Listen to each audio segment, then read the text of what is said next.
Mi nuera dejó a su bebé en mi puerta aquella madrugada helada y 10 años después me llevó a los tribunales para arrebatármelo.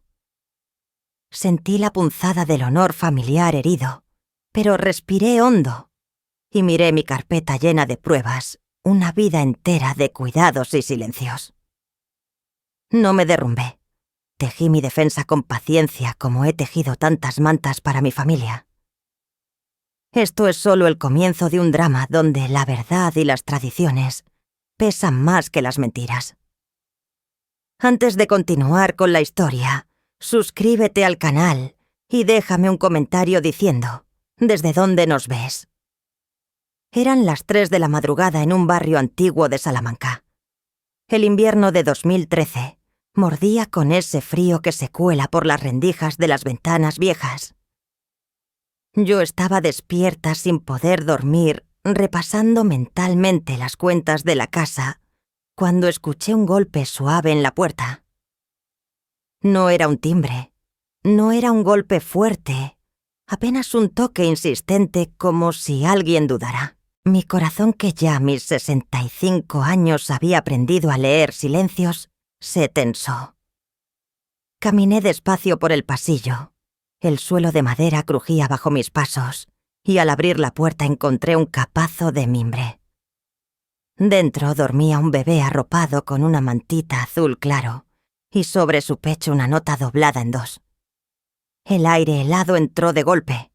Tuve que sostener el marco para no caerme. Abrí la nota con dedos temblorosos.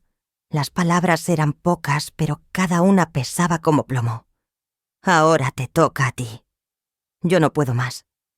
Reconocí la letra de mi nuera al instante. Mi hijo no estaba. Llevaba semanas en un trabajo temporal, fuera de la ciudad. Me sentí sola, sorprendida e incrédula, y sobre todo con un temor maternal que no sentía desde hacía décadas. El bebé respiraba hondo, ajeno al drama que acababa de comenzar. Me arrodillé junto al capazo buscando señales de que todo aquello no fuera real. El silencio de la calle era absoluto. Solo escuchaba mi propia respiración y a lo lejos el campanario de la iglesia marcando la hora. Cerré la puerta con cuidado como si así pudiera frenar el mundo exterior. Lo primero que pensé fue llamar a emergencias. Lo hice, pero la respuesta fue fría y burocrática. Si el bebé está bien, espere a que llegue la policía para hacer el parte. Colgué sin saber si enfadarme o llorar. En ese instante, decidí protegerlo. A pesar del shock, lo tomé en brazos. Sentí su calor, su peso, y una parte de mí se despertó con instinto. Era un niño pequeño, quizá apenas unos meses. Su piel olía ya a talco y hospital. Revisé el capazo buscando alguna pista más. Entre la mantita encontré papeles parciales de un hospital con mi nombre escrito en un sobre. Aquello no era un abandono impulsivo. Era un plan premeditado. Mi nuera había tejido algo para culparme, para colocarme en el centro de una historia que aún no entendía. Sentí una mezcla de traición y de instinto protector que me apretaba el pecho. Al amanecer la noticia ya corría entre las paredes finas del barrio. Desde la cocina con olor a café recién hecho, escuchaba los susurros de una vecina que se asomaba con disimulo.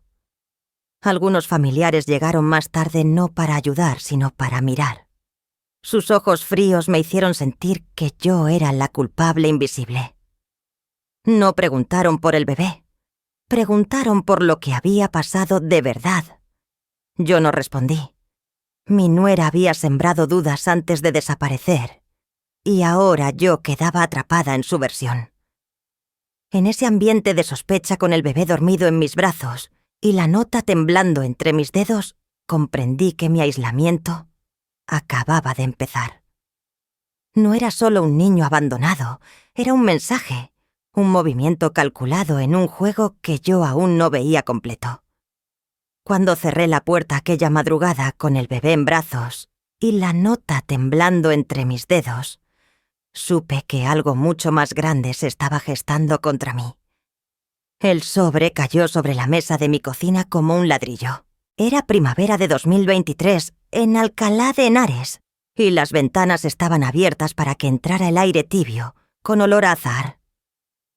Pero ese instante no olía a flores, olía a papeles viejos y a recuerdos. Mis manos ya con venas marcadas temblaron cuando vi el membrete del juzgado. Era una citación judicial.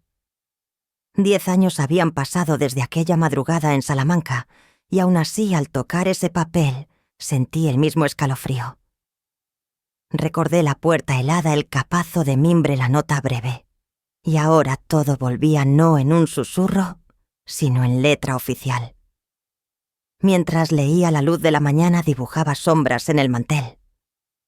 Afuera un vecino saludaba, pero sus ojos curiosos se desviaban al ver el sobre.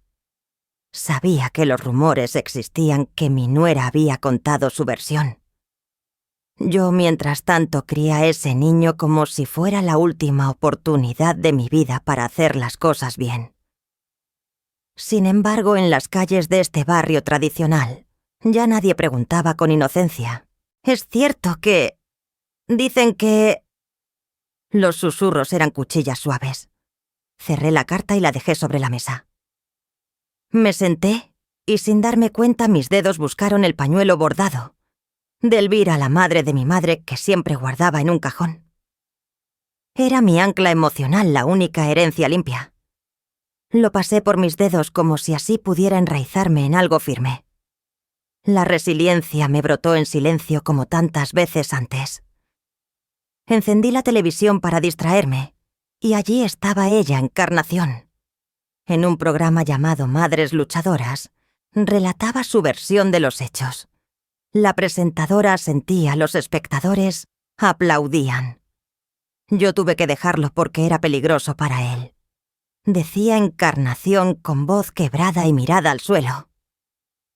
En pantalla aparecían fotos retocadas, videos editados donde yo parecía una figura ausente. Mi dignidad se encogió ante ese relato. Mis esfuerzos invisibles, mis noches de fiebre con el niño, mis caminatas al colegio. Todo borrado con un discurso público que me pintaba como la villana. Sentí rabia contenida, una traición profunda que me mordía el estómago. Al mismo tiempo, la cámara mostró a Encarnación en un evento de gala vestida de blanco, reivindicando su papel de madre sacrificada. Sonreía, recibía flores. El público la ovacionaba. Yo, en mi cocina en penumbra, miraba esa imagen y pensaba en cada vez que pedí ayuda al hospital, cada formulario firmado con mi nombre. Respiré hondo. No era momento de estallar. Apagué el televisor y miré la carpeta de documentos que había ido llenando, sin un plan claro. Recibos de medicinas, correos electrónicos impresos, fotos, cartas del colegio. Me di cuenta de que eran piezas de un puzzle. Me senté con la carpeta en el regazo y, bajo la luz azulada de la pantalla apagada, decidí guardar cada prueba con más cuidado. Era mi forma de resistir sin ruido, luchar contra la tentación de salir a gritar mi verdad en la plaza pública, elegir en cambio la estrategia de la calma. Mi cocina en penumbra, el pañuelo bordado sobre la mesa, la carpeta como un escudo. Esa era mi trinchera. Mientras apagaba la televisión y cerraba la carpeta de pruebas, sentí que esta vez no iba a ser yo quien callara para siempre. Las primeras luces de la mañana entraban oblicuas por la ventana de mi cocina, en Alcalá de Henares, cuando abrí la carpeta que llevaba años engordando. La frase que me repetí al cerrar la televisión anoche, cada recibo, es un testigo.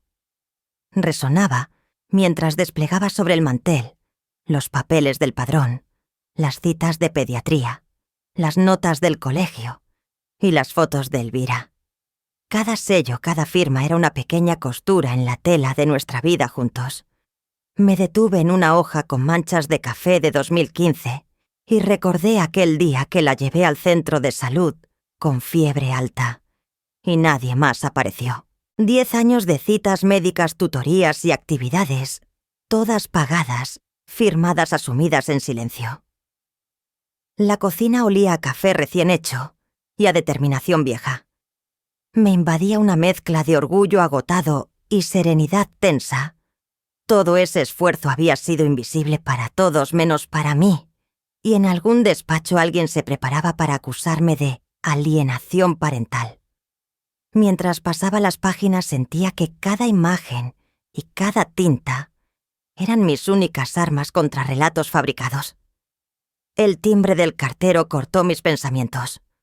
Un sobre grueso con membrete oficial cayó sobre la mesa como un golpe seco. Burofax. Respiré hondo antes de abrirlo. Encarnación solicitaba la guarda y custodia de Elvira, hablaba de recuperación y de obstaculización por mi parte. Las palabras interés superior del menor, regularización inmediata y régimen de visitas provisional parecían cuchillas escondidas en un lenguaje neutro. Mis manos temblaron un segundo y luego se calmaron. Subrayé plazos y requisitos en lápiz rojo. Anoté los términos que debía consultar con un abogado. No llamé a nadie. Abrí una nueva carpeta con etiqueta clara: defensa. Por dentro me dolía como un golpe en el estómago, pero por fuera mi respiración era lenta y medida. Sabía que cada palabra fría de ese documento intentaba reducir 10 años de vidas a una custodia temporal por necesidad. Esa ficción no iba a imponerse sin que yo hablara.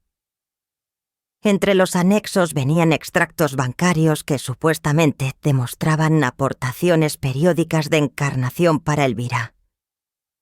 Me senté con mis recibos al lado y empecé a comparar fechas. Varios de esos supuestos pagos coincidían con meses en los que yo había sufragado matrículas, vacunas y uniformes. Algunos conceptos estaban cambiados, otros tenían horas imposibles. La madre que siempre aportó comenzaba a desmoronarse ante mis ojos, no por mi relato, sino por la aritmética de la mentira. Con bolígrafo azul marqué cada incongruencia. Preparé una hoja de cronología comparada a mis recibos frente a sus movimientos. Apunté pedir copias selladas en el centro de salud y en el colegio para blindar fechas. Era como hacer un puzzle en el que cada pieza tenía un número y una emoción. Sentí indignación fría, pero también una claridad mental que no había tenido en años. La estrategia ya no era callar, era preparar mi voz con pruebas. Grapé el burofax a mi carpeta de defensa, y por primera vez, en 10 años, sentí que la historia estaba a punto de escribirse con mi voz. Llevaba mi carpeta defensa pegada al pecho, como si fuera un escudo. Aquella mañana de primavera el aire de Alcalá de Henares olía a tasequienfajazaar y a papeles recién impresos. Caminé hasta el despacho de Trinidad Muñoz sin mirar escaparates ni saludar a nadie. Era la primera vez en 10 años que entraba en un bufete, no para firmar un seguro o un contrato doméstico, sino para defender mi vida entera como abuela. Trinidad me recibió con un gesto grave, casi maternal, y extendió sobre la mesa sus gafas de lectura y una pluma. Yo fui sacando uno a uno los recibos, certificados médicos, informes escolares, fotos de Elvira en tutorías y vacunas. Todo estaba ordenado por años con sellos, firmas y fechas subrayadas en rojo. «Esto es mucho, Soledad», murmuró ella hojeando. «Pero el caso es difícil. Encarnación tiene un abogado mediático y vaya a forzar la mediación inmediata». Yo asentí sin pestañear. «Lo sé. No vengo a llorar, vengo a prepararme». Así, entre café amargo y papeles, comenzó la verdadera estrategia silenciosa. Cada hoja era una piedra en mi defensa, cada fecha un latido de estos 10 años invisibles. Esa tarde, al volver a casa, Elvira me esperaba en la cocina con un folleto brillante en las manos. En la portada el logo del Instituto de Tecnología de Massachusetts, MIT. Sus ojos de adolescente chispeaban como cuando era niña, y le mostraba las luces de Navidad. «Abuela, ¿sabes que mamá me prometió conseguirme una beca allí?» Dice que tiene contactos, que puedo estudiar en Boston. Sentí un nudo en la garganta. La promesa era un anzuelo envenenado, una beca imposible convertida en herramienta para arrancarle de mi lado. Eso suena... Grande cariño, respondí despacio mientras me secaba las manos en el delantal. Ella hablaba con ilusión, y yo solo pensaba en los formularios del burofax, en los extractos bancarios falsos, en la mediación obligatoria. Mi miedo no era perder un juicio, era perder su afecto. En ese instante entendí que debía elegir las palabras con cuidado. No podía destrozar su ilusión, pero tampoco dejar que la manipularan.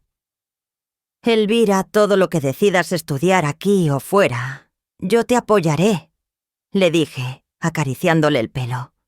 Por dentro ardía, por fuera sonreía. Al día siguiente acepté la invitación de Encarnación para tomar un café en un local neutro cerca de la estación. El lugar olía a metal y café requemado. Los espejos multiplicaban nuestras siluetas. Ella llegó con su blazer impecable y su sonrisa estudiada. Yo con mi carpeta defensa en el bolso y las manos libres. No voy a gritar. Me repetí. Cuando se sentó frente a mí, dejé que hablara la primera. Palabras suaves, promesas de resolver todo por Elvira, insinuaciones sobre mi edad y mi supuesta obstinación. La escuché sin interrumpir. Luego apoyé las palmas sobre la mesa y con voz baja pero firme dije: «Tengo pruebas de cada cita médica, cada matrícula, cada recibo. No vas a borrarme de la vida de mi nieta. Si insistes en esa historia, la contaré delante de quien haga falta». Encarnación. Sonrió con los labios apenas curvados, una mueca fría que conocía bien. Se levantó despacio, pagó su café y dejó la frase como un cuchillo envuelto en seda: «Nos veremos en los juzgados, Soledad». Me quedé sentada mirando su espalda, alejarse entre las mesas, y supe que ya no había vuelta atrás. Al abrir la puerta de casa noté un aire distinto, más frío que el de la primavera. Elvira estaba sentada en la mesa del salón con el móvil en la mano, sus dedos moviéndose rápidos sobre la pantalla. No me miró al entrar, solo dijo un hola breve sin levantar la vista. Me quedé de pie unos segundos observando su perfil adolescente y me vinieron a la mente las madrugadas de hace 10 años, cuando la acunaba en brazos con fiebre y pesadillas. En aquel entonces, ella buscaba mi pecho para dormir. Ahora buscaba mensajes de su madre. Me acerqué despacio, puse la compra sobre la encimera y le pregunté cómo había ido el colegio. Contestó con frases cortas y de pronto dijo: «Mamá». Me explicó que en el MIT hay becas para chicas como yo. Es mi derecho irme con ella si me lo consigue. La frase me atravesó como un cuchillo envuelto en terciopelo. Era la voz de Encarnación saliendo de la boca de mi nieta. Inspiré hondo para no responder con reproches. «Claro, tienes derecho a soñar grande», le dije tocándole el hombro. Por dentro sentí un dolor silencioso y una injusticia que me quemaba, pero luché por mantener la calma. Al día siguiente volví al despacho de Trinidad Muñoz con la carpeta defensa, aún más llena. Ella me recibió con un café y un gesto firme. «Hay que presentar un informe preliminar al juzgado, antes de la mediación», me dijo desplegando un calendario. Fechas, pruebas, todo ordenado. Asentí y le entregué los nuevos recibos, copias selladas del centro de salud y del colegio. También están los extractos bancarios manipulados, añadí. Trinidad me miró por encima de las gafas. «Podemos contrarrestar eso, pero tienes que pensar si vas a seguir callando en público. Encarnación controla los medios. Tú solo tienes la verdad». Me quedé callada unos segundos oyendo mi propia respiración. Luego dije: «No quiero entrevistas sensacionalistas. Prefiero un acto discreto comunitario. Que la jueza y servicios sociales vean primero las pruebas, no los titulares». Así nació nuestro primer movimiento público: preparar un dossier para entregar a la jueza y a servicios sociales sin ruido, pero con peso. Era mi paso firme después de tanto silencio. Una semana después, en una reunión vecinal discreta, organizada en el centro cultural del barrio, tomé la palabra. No era un plató, ni un noticiario. Eran vecinos, madres, abuelos que me habían visto criar a Elvira desde bebé. Agradecí su apoyo con voz serena y aclaré, sin nombrar a Encarnación, que actuaba por el bien de mi nieta. Saqué una carpeta delgada con fotos de actividades escolares, certificados médicos y recibos. «Esto es lo que he hecho en estos 10 años», dije sin levantar la voz. Cada mirada que me devolvían era un espejo de respeto. No era un ataque, era un aviso. Mi silencio se había transformado en acción calculada. Sabía que Encarnación se enteraría, aunque yo no la nombrara. Aquel mensaje indirecto era para ella. Me sentí orgullosa, segura y también consciente de que la respuesta no tardaría en llegar. Mientras regresaba a casa, supe que Encarnación no tardaría en contraatacar y que mi silencio empezaba a tener eco. El calor de principios de verano en Alcalá de Henares pesaba sobre mis hombros cuando crucé la puerta del centro de mediación. El pasillo olía a papel viejo y desinfectante. Me senté frente a Encarnación y su abogado con Trinidad a mi lado. La mediadora abrió la carpeta con gesto neutro y entonces Encarnación presentó a una mujer que no conocía. Es la señora Becerra, testigo de cómo la abuela me impedía ver a mi hija. Aquella frase retumbó en la sala. La desconocida hablaba con seguridad, contando historias de llamadas no atendidas, de visitas frustradas. Cada palabra era un clavo en mi reputación construida con 10 años de madrugones, vacunas y deberes. Mi papel de cuidadora era pintado como secuestro, como manipulación. Sentí un pinchazo en el pecho, pero apreté las manos sobre las rodillas. «No interrumpas», me susurró Trinidad. Miré a Encarnación, su expresión estudiada para las cámaras invisibles. Yo respiré hondo. En mi mente desfilaban las fechas y sellos de cada recibo que guardaba. En mi boca silencio. Al terminar la sesión volví a mi cocina como quien regresa de una batalla. Puse la tetera, saqué las carpetas y las extendí sobre la mesa. Trinidad me llamó al móvil. «Soledad, no publiques nada. Ellos están esperando que reacciones para girarlo en tu contra. Tu fuerza está en los papeles, no en los titulares». Apoyé la frente en la mano. Era tan grande la tentación de escribir un mensaje en redes, de defenderme, de contar la verdad. Pero recordé su consejo y pensé en Elvira, en su folleto del MIT bajo la almohada. Abrí una nueva carpeta en el ordenador y la llamé Golpe de Efecto. Allí empecé a organizar cronológicamente cada recibo, cada foto, cada cita médica. El silencio no era debilidad, era una estrategia. Mientras ordenaba, la rabia se transformaba en acero. Esa noche, con la ventana abierta al patio, revisé vídeos de los primeros años de Elvira, su primer diente, sus pasos torpes por la cocina, su risa cuando yo la subía a los columpios del parque. En la habitación contigua se oían ruidos leves, la música de su móvil. Yo marcaba en un cuaderno las fechas y hacía coincidir mis pruebas con los meses de los supuestos pagos de Encarnación. Cada línea era un ladrillo en mi defensa futura. Afuera cantaban los gorriones. Dentro mi calma crecía. Sabía que Encarnación escalaría aún más, que preparaba un golpe mayor, pero por primera vez sentía que estaba lista. Cerré el portátil, bloqueé la carpeta Golpe de Efecto con contraseña y me quedé mirando mi reflejo en la pantalla negra. Al cerrar el portátil y bloquear la carpeta marcada Golpe de Efecto, supe que el siguiente movimiento debía ser mío y sería definitivo.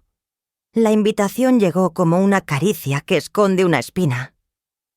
Reunión familiar para hablar del futuro de Elvira, escribió mi cuñada con su tono de misa mayor. Acepté sin pedir detalles. Sabía que cuando la familia convoca a la matriarca, rara vez es por respeto. Casi siempre es para ponerla contra la pared. Fui sola. Trinidad me había aconsejado mantener la calma, llevar mi carpeta y no adelantar ninguna prueba. Que hablen, me dijo. A veces el silencio es un espejo cruel. La casa de mi cuñada olía a lejía y rosquillas como en las comuniones. En el comedor habían alargado la mesa. Encendían una lámpara baja que hacía brillar el barniz de las sillas. Al entrar entendí el guión. Encarnación estaba sentada al centro impecable con su abogado a la derecha y una carpeta azul marino delante. Mi cuñada, 2 primos y un par de vecinos de confianza ocupaban los extremos. Nadie sonrió. Nadie me ofreció agua. Gracias por venir. Soledad, dijo Encarnación como si fuera la dueña de la casa. Queremos evitar males mayores. No respondí. Coloqué mi carpeta sobre la mesa alineada con el borde y esperé. El abogado despejó la voz. Sacó un documento con sellos y una firma gorda y redonda. Hemos traído un acuerdo de custodia, anunció. Notariado. La señora Encarnación propone regularizar la situación. Elvira viviría con su madre con un régimen de visitas generoso para usted. Si firma hoy evitaremos el desgaste judicial. La palabra notariado cayó como un golpe seco. Mi cuñada hizo un gesto de alivio fingido. Alguien al fondo murmuró por fin. Yo pedí leerlo. El papel olía a tinta fresca. Revisé el membrete, la fecha, el número de protocolo. A mitad del texto me sorprendieron 2 frases: custodia provisional en 2013 y entrega definitiva en 2023, conforme a mejor interés de la menor. Provisional. Definitiva. Palabras que querían limpiar una década con un trapo sucio. ¿Y si no firmo?, pregunté. Entonces dijo Encarnación cruzando las piernas. Pediremos medidas urgentes. No quiero llegar a eso. Piénselo como un acto de amor. Amor. A veces la palabra más bella sirve para encubrir la acción más fea. Respiré. Conté hasta 5. Volví a colocar el documento en su carpeta. No firmo. El abogado intentó una sonrisa pedagógica. Quizá no ha entendido. Esto evita que la prensa vuelva a hablar que los servicios sociales... He entendido, lo corté sin elevar la voz. Pero aquí hay errores. El número de protocolo corresponde a escrituras de bienes inmuebles, no a acuerdos de custodia. El sello del notario. Me incliné, está desplazado. Y la tinta no coincide con la firma. Y esta fecha, toqué la esquina, es posterior al supuesto registro. No firmo un papel torcido. El comedor quedó en silencio pesado como un mantel mojado. Encarnación arqueó una ceja. Otra vez tu paranoia, Soledad. Otra vez tus atajos, respondí. Si quieres hablar de Elvira, hablemos. Pero sin trampas. Mi corazón galopaba, sí. Sin embargo, mi voz se mantuvo firme, esa firmeza que se aprende a fuerza de noches en vela, con fiebre infantil y facturas por pagar. Recordé el consejo de Trinidad. Señala lo suficiente para que se asusten, no lo suficiente para que se preparen. El abogado se inclinó hacia Encarnación. Cuchicheó algo. Mi cuñada nerviosa intentó mediar. Somos familia, por favor. La familia se mide por los cuidados, no por la sangre, dije. Y aquí todos sabéis quién cuidó. Encarnación golpeó la mesa con la yema de los dedos. Este documento es válido. Si no firmas, mañana pedimos medidas cautelares. Elvira ya decidió que quiere estudiar fuera. Eres un obstáculo. No respondí. Abrí mi carpeta. Saqué una sola hoja, un listado de citas pediátricas de los primeros 2 años de Elvira, selladas por el centro de salud.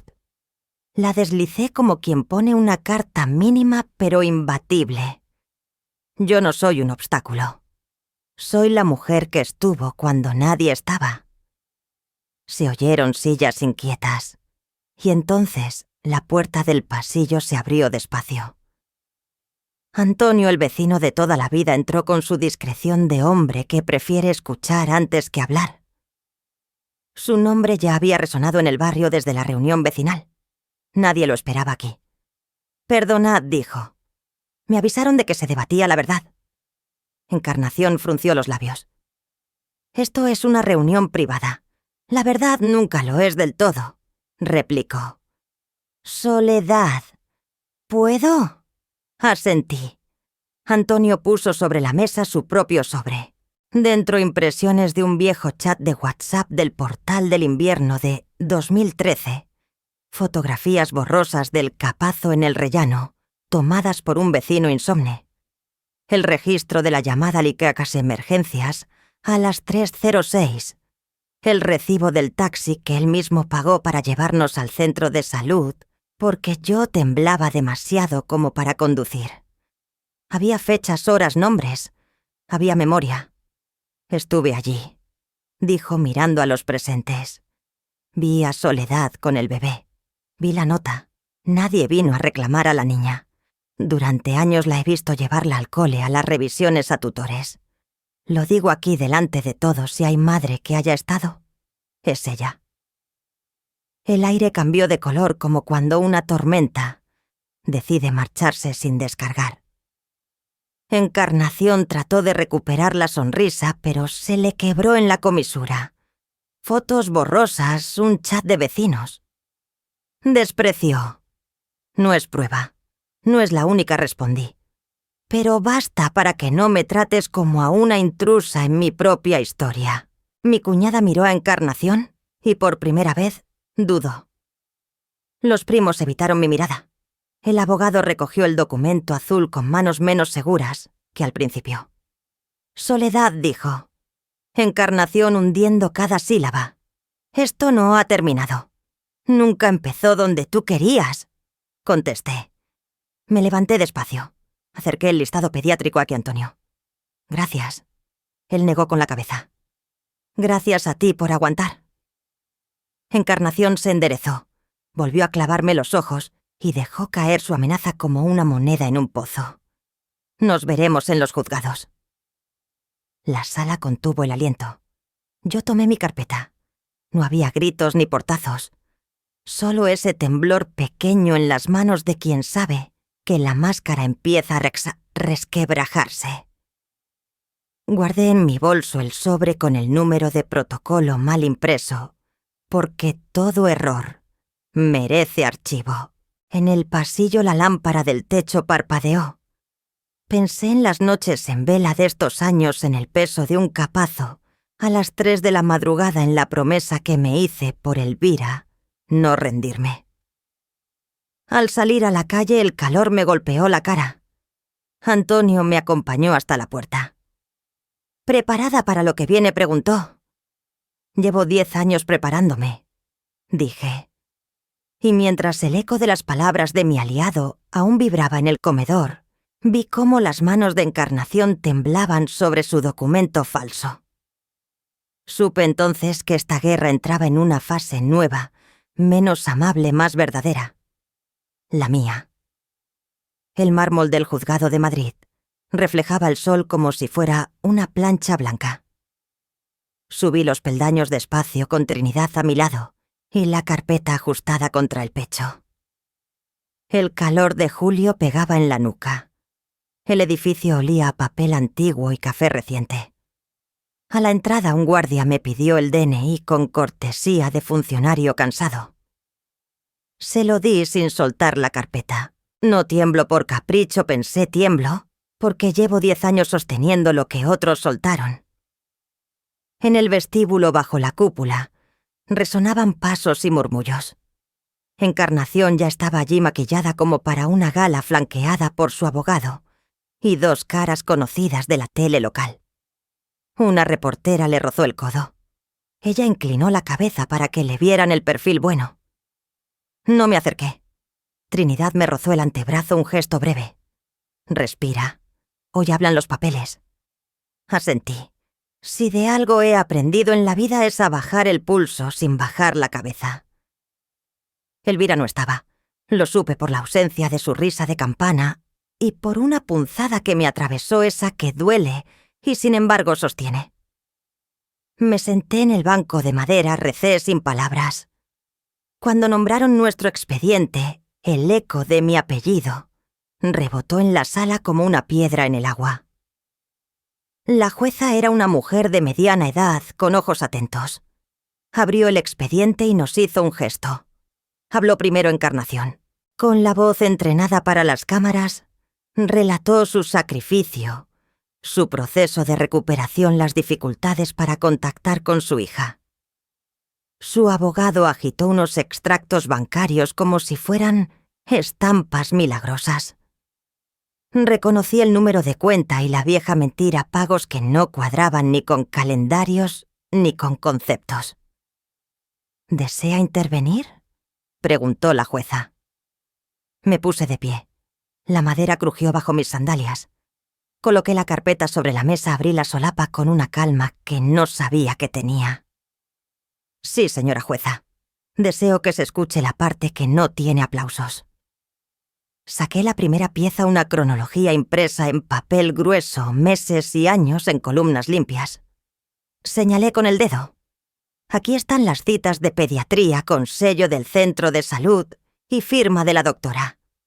Aquí las tutorías del colegio, las actividades de verano, las vacunas. Aquí los recibos de gafas, dentista, libros. Todo a mi nombre, con fechas, importes, justificantes de pago. La sala cambió de respiración. La jueza se inclinó, tomó la cronología, la recorrió con la mirada. Su bolígrafo subrayó varias líneas. Encarnación cruzó una pierna sobre la otra, pero el tacón le golpeó 2 veces la pata de la silla. Sobre los ingresos que alega la madre, dijo la jueza. ¿Tiene usted algo que añadir? Saqué la segunda pieza, una tabla comparativa. En una columna los supuestos pagos de Encarnación. En la otra mis gastos de esos mismos meses, con justificantes y marcas temporales del banco. En febrero de 2016, dije, aparece una transferencia de 10 euros para material escolar. Ese mes yo pagué 149 por libros y 40 por comedor. En julio de 2018, dice que abonó campamento. La inscripción está a mi nombre. El cargo salió de mi cuenta y la autorización la firmé yo. Hay más. El abogado de Encarnación carraspeó. La jueza le pidió que no interrumpiera. Trinidad alzó la barbilla 1 milímetro suficiente para decirme: sigue. Tengo también, continué, copias selladas del centro de salud y del colegio recogidas esta misma semana. Y un registro del 112 de la noche del abandono. Pero hay algo más. Noté cómo se me asentaban los pies en el suelo. Abrí un sobre pequeño y saqué una memoria USB. En la primera mediación, expliqué, un testigo afirmó que yo impedí encuentros entre madre e hija. Con su permiso, señora jueza, le ruego escuche un audio que contradice esa declaración. La funcionaria conectó la memoria. La voz de Encarnación llenó la sala con la frialdad de lo improvisado. Mejor no vayas tú, que se acostumbre a echarte de menos. Si no, no podremos hacer nada. Silencio. Luego otra voz, la del supuesto testigo, riendo. Pues di que llamó y no la dejaron. El murmullo del público se convirtió en una ola. La jueza alzó la mano, exigió silencio. Pidió que repitieran los segundos finales. La repetición fue un golpe de martillo. Queda incorporado, dijo. Señora Encarnación, ¿alguna explicación? El maquillaje no protege del rubor. Encarnación buscó la mirada de su abogado. Él pidió un receso para ver el contenido con detenimiento. La jueza tomó nota, pero antes formuló 2 preguntas afiladas sobre las fechas de los pagos y la autenticidad de la supuesta escritura notarial mostrada en la reunión familiar. Trinidad aprovechó para poner sobre la mesa una consulta telemática al colegio notarial El número de protocolo correspondía a otra clase de documento. Vi cómo línea a línea la alfombra roja se convertía en una toalla vieja. Cuando la jueza concedió el receso, la sala exhaló. Guardé la memoria USB y los originales cerré la carpeta con un clic que me sonó a cerrojo bien puesto. Un hombre al fondo, el mismo vecino que habló en la reunión, levantó la mano tímidamente. La jueza permitió una breve declaración como comparecencia espontánea. Confirmó el taxi la hora la nota. No hacía ruido, pero sus palabras pesaban. Salimos al pasillo. El aire era más frío ahí fuera, como si la verdad tuviera su propio climatizador. Encarnación y su abogado se apartaron a hablar bajo un ventanal. La reportera que antes la cortejaba, ahora buscaba mis ojos. «Señora Soledad, ¿quiere decir algo?» La miré sin acritud. «No, hoy hablan los papeles». Repetí. En el banco del pasillo, Trinidad repasó conmigo el siguiente paso. Solicitar pericia caligráfica sobre la supuesta escritura, pedir a servicios sociales un informe actualizado sobre el vínculo afectivo y añadir al expediente el cuadro completo de la cronología. Apunté cada cosa en una libreta con letra grande.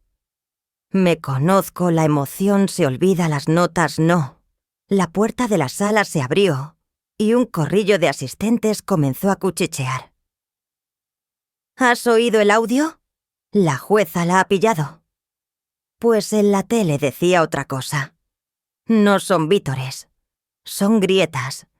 Y por ellas a veces entra luz. Pensé en Elvira y en su folleto extranjero, en su adolescencia colgada de promesas brillantes. Pensé en el pañuelo bordado de mi madre, guardado en el bolso como quien lleva una brújula.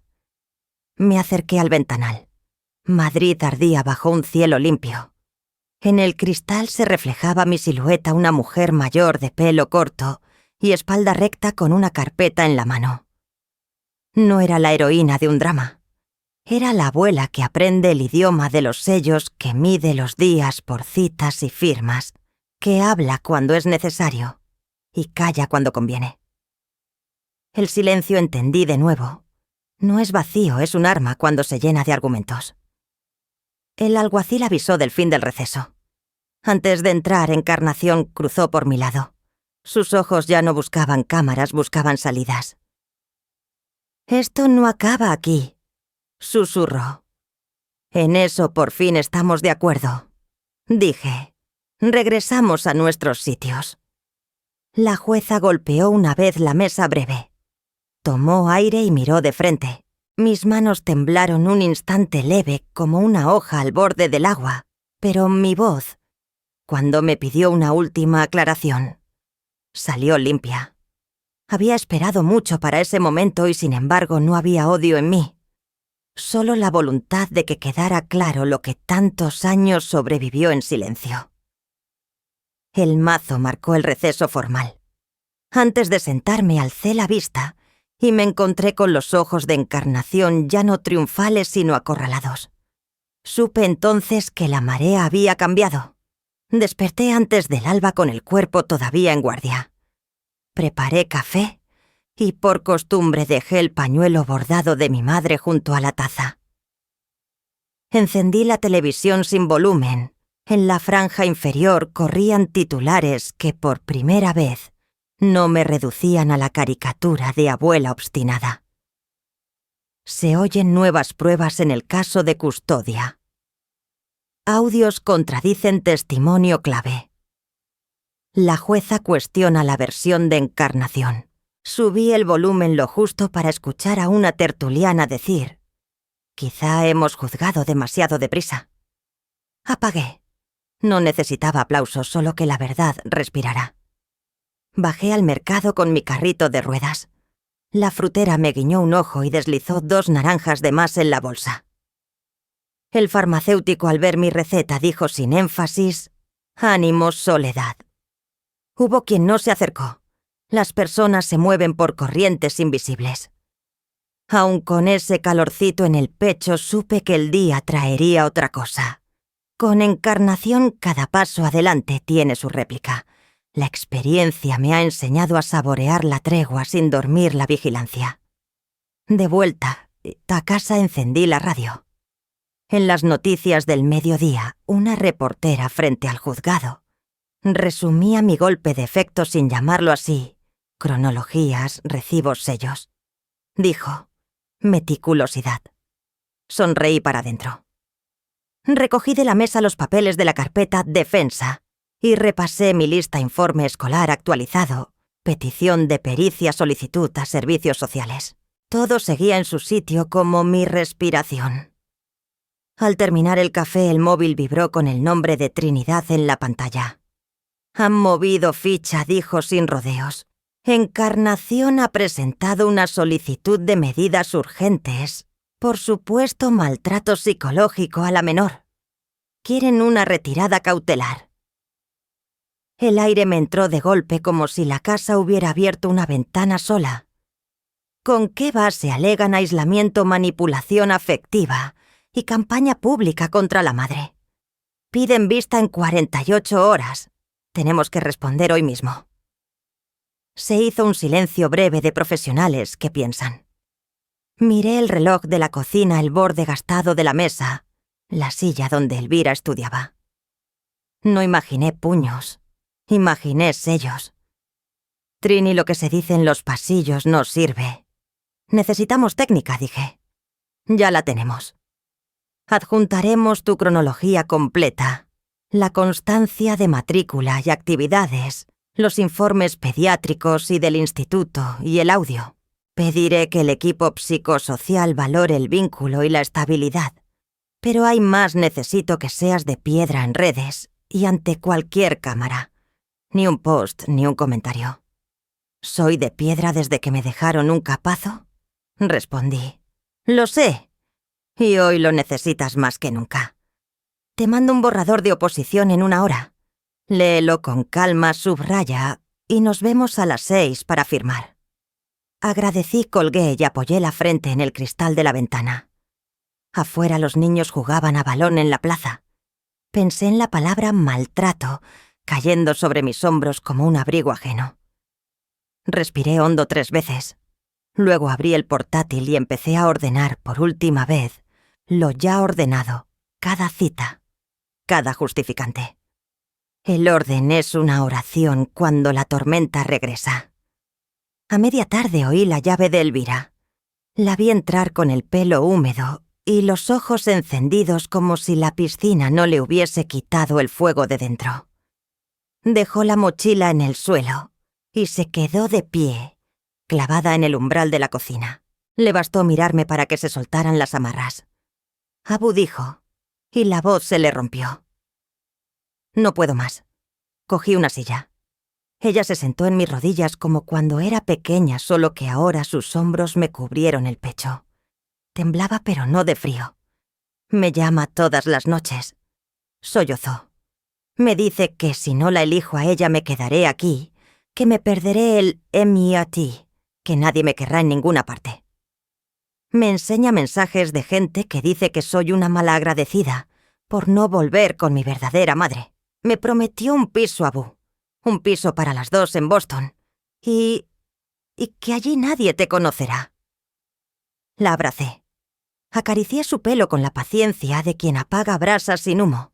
Te ha prometido un futuro que brilla, dije, pero brilla con luz, que no paga facturas. ¿Te amenaza? No directamente. Dice que se le parte el alma cuando hablo de ti, que no entiende cómo me han envenenado. Y si no contesto, me manda fotos suyas con gente importante. A veces me dice que me saque el pasaporte, que ya está todo arreglado. Sentí la punzada de la rabia y la dejé pasar como se deja pasar una exambulancia, dándole prioridad pero sin seguirla. Este momento era de Elvira. Mírame, le pedí. Tú no eres un trofeo. Eres una muchacha buena, lista, con derecho a decidir sin chantajes. Lo que hayas sentido estos meses no te hace culpable. Te hace humana. Tengo miedo de que me quiten de aquí, susurró. Y miedo de hacerte daño a ti. Tu tarea no es protegerme. Para eso estoy, yo dije. Pero necesito algo más que tus lágrimas para el juzgado. ¿Tienes mensajes? Llamadas, pantallazos. Asintió secándose la nariz. Sí. No los borré. Pensé que quizá algún día tú los necesitarías. Guardé silencio un segundo y le besé la frente. Se llama esperanza cuando coincide el amor con la prudencia. Los vamos a imprimir, dije. Te explicaré mañana cómo se presentan sin que te expongas más de lo necesario. Tu voz cuenta, pero también cuenta tu paz. No la voy a sacrificar. Elvira respiró hondo. Se levantó despacio y cogió un vaso de agua. La miré beber como a una forastera que por fin encuentra fuente. La noche cayó sin ruido sobre el patio interior. Desde el salón llegó el rumor del informativo. Hablaban de nuevos documentos y de prudencia judicial. Abu se acercó de nuevo con los ojos ya más claros. Si al final me voy a estudiar fuera algún día, quiero poder volver aquí sin vergüenza. Quiero que nadie te borre. Ni a mí tampoco. Ese es exactamente el plan, le sonreí. Que nadie borre a nadie. Y que las decisiones se tomen sin miedo.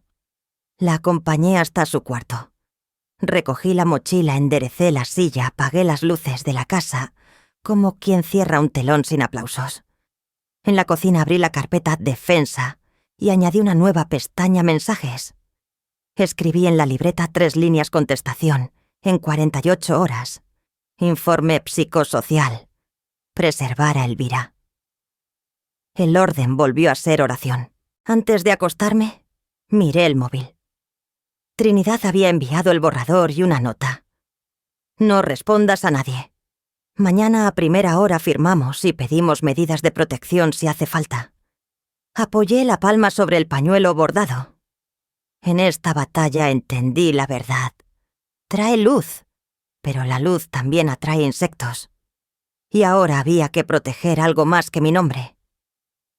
Mientras Elvira lloraba en mis brazos aquella tarde, comprendí que Encarnación había subido la apuesta y que mi siguiente movimiento tenía que proteger mucho más que a mí misma. En la sala contigua de paredes altas y luz tenue, Trinidad colocó el plan como un mapa. Yo no hablaría salvo pregunta directa de la jueza. Nuestros papeles sí. Firmé una breve declaración. Ella encajó el folio en el archivador detrás de recibos del Centro de Salud, tutorías y vacunas. Hoy no ganamos gritando. Susurró ganamos sosteniendo. Del otro lado de la puerta se oían periodistas. Encarnación. Llegó con su abogado y 2 móviles atentos a cualquier gesto mío. Miré el pañuelo bordado de Elvira en mi bolso y recordé lo que me repito desde hace años: la dignidad también es acción. Mi nieta me apretó la mano un instante. Entendí que mi silencio sería promesa, no renuncia. Al entrar el mármol devolvió un eco frío. La magistrada repasaba expedientes. El abogado contrario pidió validar de nuevo los testimonios y destacó a su testigo estrella. Trinidad no lo interrumpió. Yo conté las respiraciones y posé el pulgar en el borde del archivador para anclarme. «Proceda, letrada», dijo la jueza. Trinidad señaló la cadena de custodia de nuestros documentos, el orden de fechas y las firmas. Yo permanecí callada con la mirada en la mesa, sostener también es decir. El interrogatorio empezó por la grieta. Encarnación se aferró a sus pruebas como a un espejo empañado. Cuando su abogado invocó la declaración que, según ellos, confirmaba mis supuestos impedimentos, Trinidad pidió llamar a una testigo propia. Amparo. Amparo dio un paso con un sobre de Manila y un aire de alivio más que de venganza. Juró decir verdad y explicó cómo la presionaron para firmar visitas que jamás ocurrieron y para redactar mensajes que simulaban acuerdos. Trinidad abrió el sobre capturas impresas, metadatos con horas y ubicaciones y un acta notarial de extracción del teléfono. La jueza solicitó el original digital. El funcionario conectó el dispositivo y aparecieron hilos de conversación, borradores, clonados instrucciones. ¿Reconoces su voz en estas notas?, preguntó la jueza Itze Encarnación. El silencio pesó. El abogado intentó cuestionar la integridad técnica. Trinidad respondió con trazabilidad, número de serie, informes del proveedor, sellos de tiempo independientes. En la bancada el murmullo fue un oleaje contenido. Amparo añadió una foto del ascensor donde supuestamente hubo entrega. La fecha del panel no coincidía. Un dígito torció el relato. El aire cambió. Yo no sonreí, aprendí que la victoria verdadera no necesita ruido. La magistrada declaró un receso para revisar la documentación y advirtió sobre posibles sanciones por aportaciones dudosas. Elvira me rozó el brazo. Aquel roce fue un verano entero. En el pasillo Trinidad bajó el tono. La petición de urgencia queda en suspensión provisional.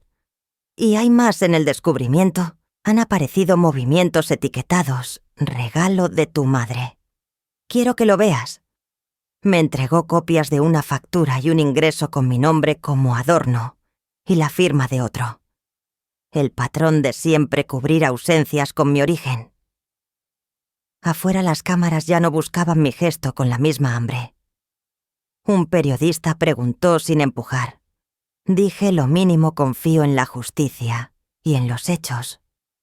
La palabra fuerte de la mañana se quedaba dentro. Regresamos a la sala. La jueza ordenó auditar la documentación de Encarnación, recabar informes periciales y solicitar a servicios sociales un dictamen del arraigo de Elvira. El abogado contrario pidió tiempo. Trinidad no se opuso. Quien necesita prórrogas suele necesitar coartadas. Yo pensé en el almuerzo de siempre en el mantel con pequeñas manchas de salsa que Elvira coloca del revés. La normalidad como refugio. Al salir el sol de agosto cayó recto sobre los escalones. Elvira me apretó la mano ya sin miedo a que la vieran. No dije nada. De lejos la sonrisa de Encarnación tenía grietas. Su equipo discutía en corrillo. Yo sentí cansancio y por primera vez en meses una calma que no era resignación sino terreno. En la Plaza Trinidad deslizó en mi bolso una hoja más número de factura vinculado a ese regalo de tu madre y un proveedor con el que jamás traté. Esto abre otra puerta, dijo. Si quieres la cruzamos en la próxima. Miré fecha concepto y firma ilegible. Pensé en todas las veces que algo a tu nombre sirvió para tapar una ausencia.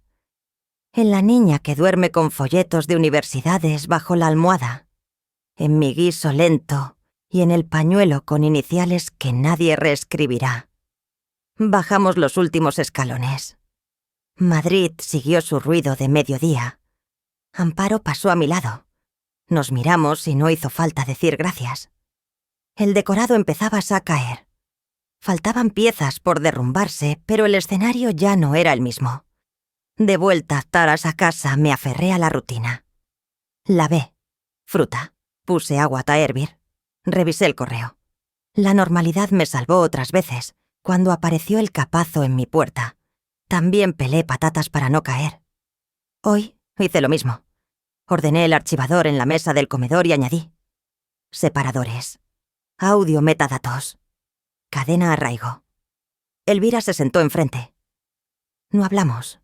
Luego a solas escribí en mi cuaderno: el silencio no es ausencia, es contención. No permitas que te borren con tu propio nombre. Guardé el cuaderno junto al pañuelo. Antes de dormir, repasé la puerta que Trinidad señaló, dinero etiquetado como regalo. Un rastro que quizá explique por qué alguien necesitó una madre de gala para la televisión. Si el origen no es limpio, el relato tampoco. Y yo no pienso apartarme del centro de mi propia historia. De acuerdo. El Centro Cultural Municipal olía a barniz nuevo y café recalentado. Llegué antes de la hora con el archivador en brazos y las pestañas de colores asomando como pequeñas banderas. Trinidad caminabas a mi lado sin tacones hoy. Decía que el suelo encerado era traicionero y prefería pisar firme. Elvira se sentó varias filas atrás al extremo con una sudadera amplia y el pelo recogido. La vi morderse el labio, ese gesto antiguo que le quedaba de cuando aprendía a leer. Le sonreí con los ojos. No hacía falta más. Encarnación ya estaba allí. Había elegido un vestido beige que la hacía parecer casi monacal y una pulsera fina que brillaba bajo los focos. Saludaba a los organizadores con una calidez estudiada, repartiendo gracias y besos, como si todo el barrio fuese su familia adoptiva. El programa del acto hablaba de madres resilientes y redes de apoyo.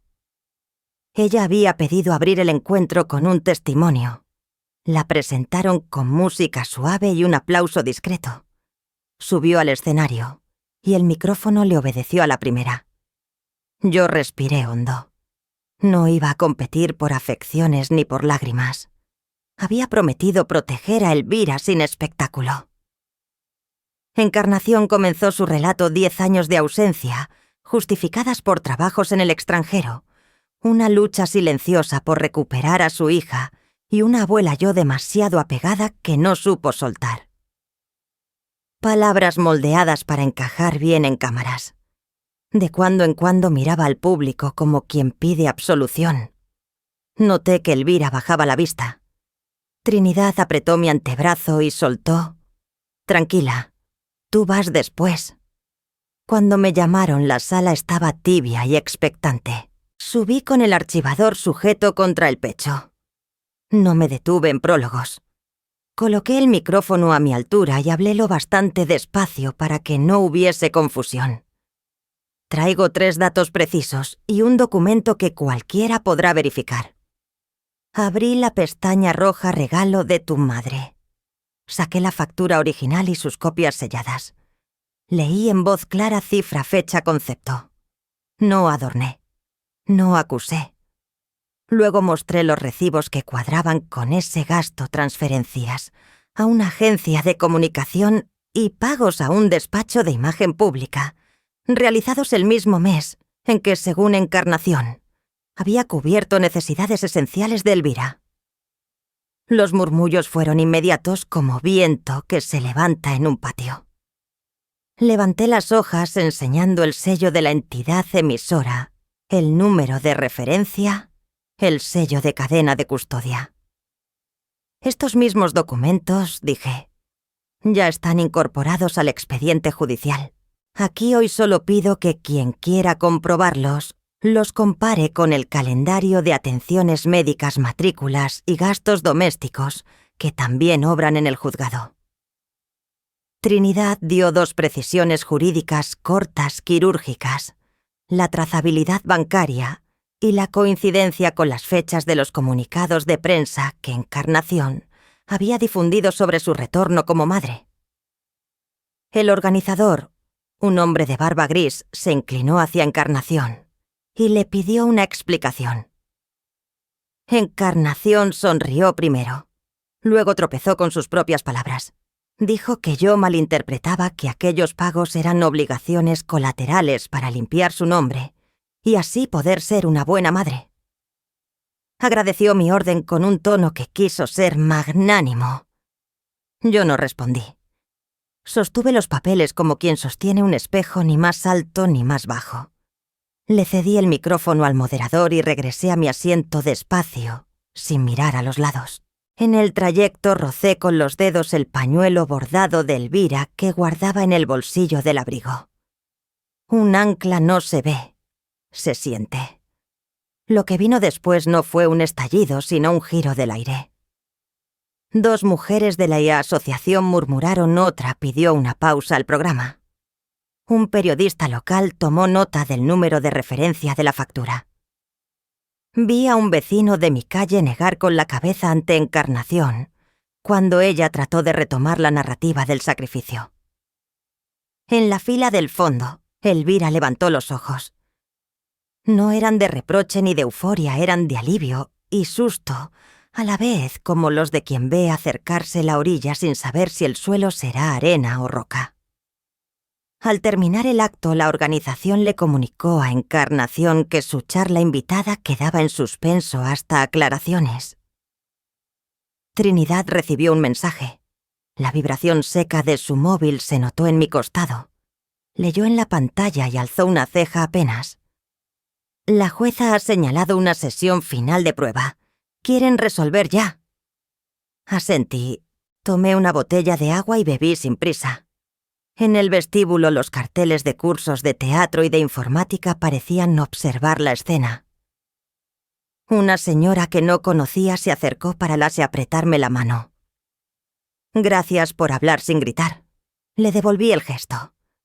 No vine a ganar aplausos. Elvira me esperó junto a la puerta lateral. No dijo nada. Solo me tomó la mano y la sostuvo entre las suyas tibias como cuando era niña. Y aprendí a cruzar la calle. Caminamos en silencio por la plaza hasta el borde de la fuente. Ella miró el agua. Yo miré el cielo. Sentí el cansancio entrar por la nuca, pero también algo más antiguo, el tipo de calma que llega cuando por fin encajas una pieza que llevaba años buscándose su sitio. ¿Estás bien?, le pregunté. Asintió. No quiero que te hagan daño. Ni yo a ti. No hicimos promesas grandilocuentes. Las promesas ahora se medirían en actos y en fechas. En el camino de vuelta, Trinidad habló de trabajo. Prepararé la solicitud de sanciones por las presentaciones falsificadas. Tú descansa.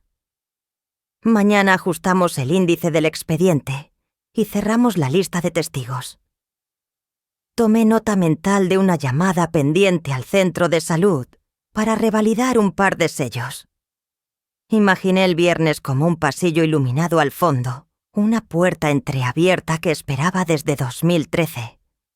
No me seducía la idea de ganar nada.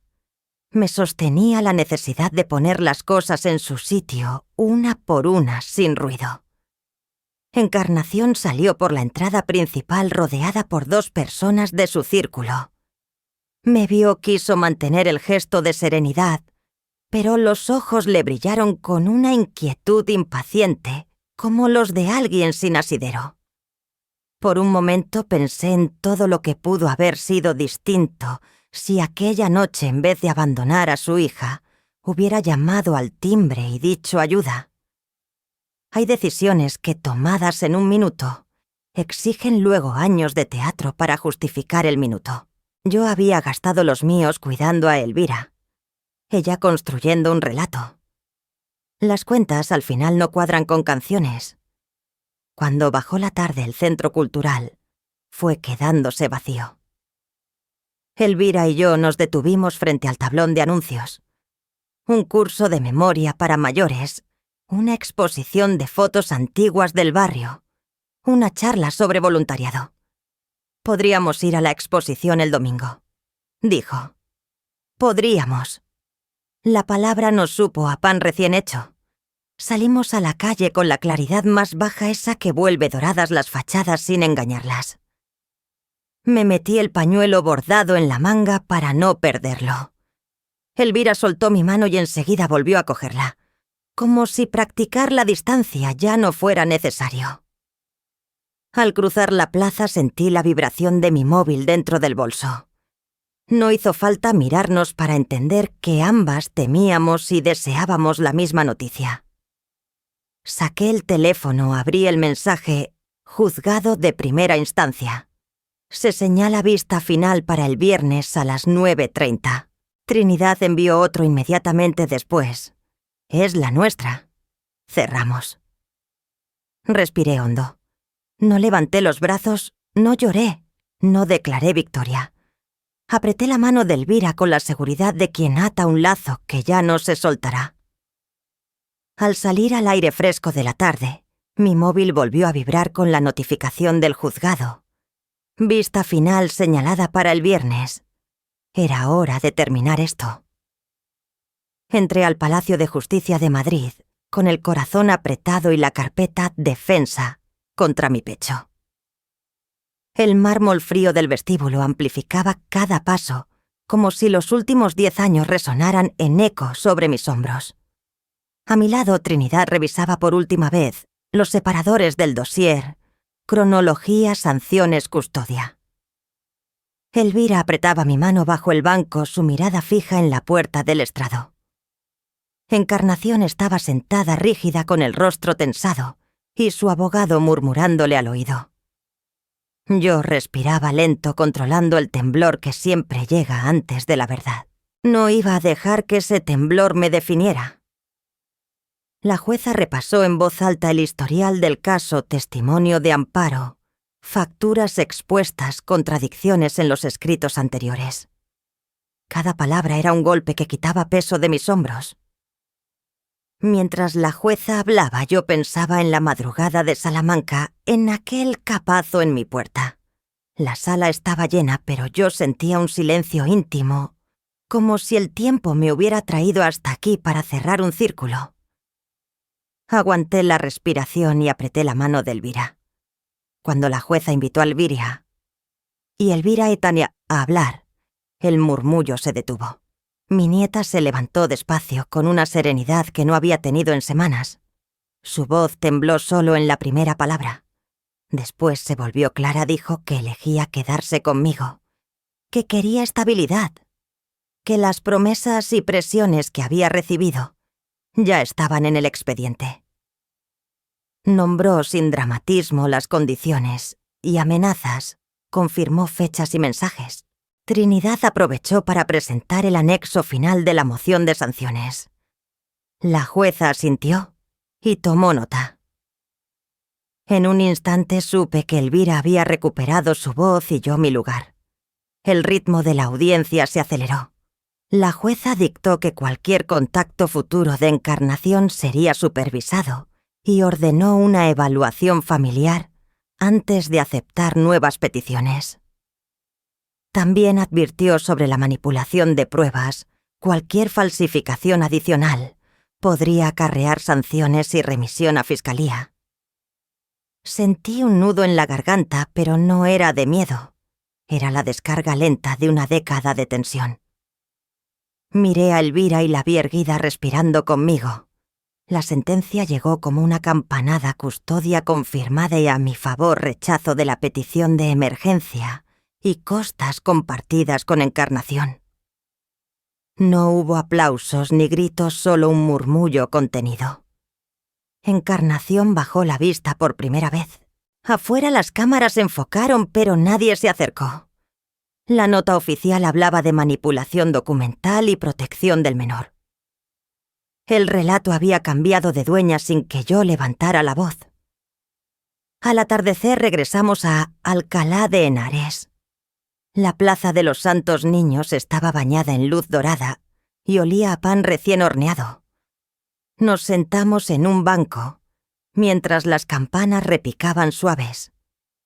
Saqué de mi bolso un cuaderno de recetas familiares, las páginas manchadas de harina y aceite. Se lo entregué a Elvira con una nota en la primera página. La fuerza está en lo que sembramos despacio. Ella sonrió con los ojos todavía húmedos. Hablamos de límites claros, nada de encuentros secretos. Todo contacto futuro con Encarnación sería ético y supervisado. Esa misma tarde supimos que la fundación local le ofrecía a Elvira una beca modesta para un programa tecnológico en Madrid, independiente de Encarnación. No era MIT ni un futuro de fantasía. Era real, suyo limpio. Caminamos juntas entre los puestos de flores. Yo sentí que por fin podía bajar los hombros. No había ganado gritando ni destruyendo, sino quedándome registrando, amando en silencio, hasta que la verdad pudo andar sola. En esta vida aprendí que el honor familiar no se defiende a gritos, sino con constancia, papeles en regla y un corazón que no renuncia. Las tradiciones, una mesa de Nochebuena y un paseo por la plaza son brújula cuando todo tiembla. Elegí el silencio estratégico para proteger a mi nieta. Defender no es vengarse, es poner límites y alcanzar la verdad sin romper la mesa del domingo, para que las fiestas familiares sigan siendo hogar. ¿Y tú? ¿Has sostenido tu verdad sin herir? ¿Qué costumbre de tu familia no dejarías perder? Si esta historia te tocó, deja un 1 o cuéntame desde dónde me escuchas. Si no te gustó, dime por qué. Si te gustó esta historia, suscríbete al canal para seguir las próximas.